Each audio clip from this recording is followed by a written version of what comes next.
त्यांच्या त्या भावना व्यक्त केल्या. पण याचा अर्थ असं नाही की ते हिंदुत्वाच्या विरोधातले आहे, प्रेमिक आहे. भावना होती त्याचं काही चुकीचं घडतं असं त्यांना वाटतं. रमजानमध्ये आता बकरे कापले जात आहे, त्यांचं रक्त थेट नद्यांमध्ये मिसळलं जात आहे, समुद्रात मिसळलं जात आहे, तेव्हा कुणी टीका करत नाही. हिंदूंच्या धर्मावरच सगळे टीका करतात. मला असं वाटतं की ही भावना तुमची आणि माझी काही वेगळी नाही. त्याच्याबद्दल ही गोष्ट खरी आहे.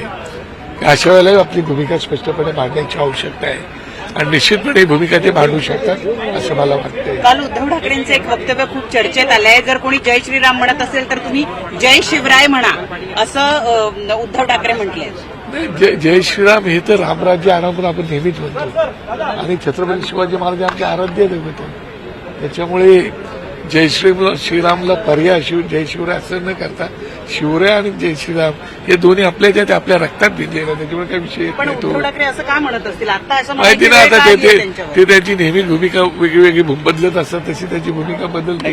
कारण जय श्रीराम आता हे आमच्या सगळ्यांकडे आल्यामुळे त्यांना वाटतं की जय शिवराय बोला पण छत्रपती पण सगळ्यांचे नाहीत. विषय नाही. राज ठाकरेंच्या कालच्या वक्तव्यानंतर भाजप नेते असं म्हणतात की 57 कोटी लोकांनी स्नान केलं, ही त्यांची श्रद्धा होती, त्याला तुम्ही अंधश्रद्धा कसं? मला असं वाटतं की आता ह्या विषयावरती त्यांच्याशी तुम्ही मला वाटतं 30 तारखेला कदाचित ते बोलतीलच पुढे मांडव्याला. कारण त्यांच्या मनामध्ये माझ्यापेक्षा वेगळ्या भावना असू शकतात काय बोलायचं ते. त्याच्यामुळे ते बोलतीलच किंवा मध्यंतरी कधी तुमची भेट झाली तर ते निश्चितपणे बोलतील या विषयावर असं मला वाटतं.